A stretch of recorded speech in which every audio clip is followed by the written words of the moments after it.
Я, Вероника Ануфриева, передаю привет всем из Казани. Я вам сегодня прочитаю стихотворение Виктора Алексеевича Савина «Товщеры». Пеша дом, мама печка, батя тюни гынде, пичет вокай чачен ворсе, чой сыкат зынге. Таймена, абутена, шуа сеевок, видит мама, чача сму, вок на раще мама.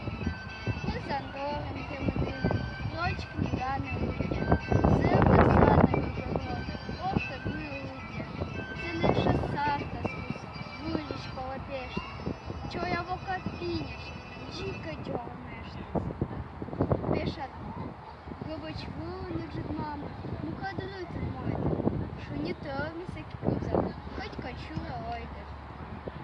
Дуда-дуда, куче ветру, коса дорный ветру, либо Бога, куче ветру, чё же будет?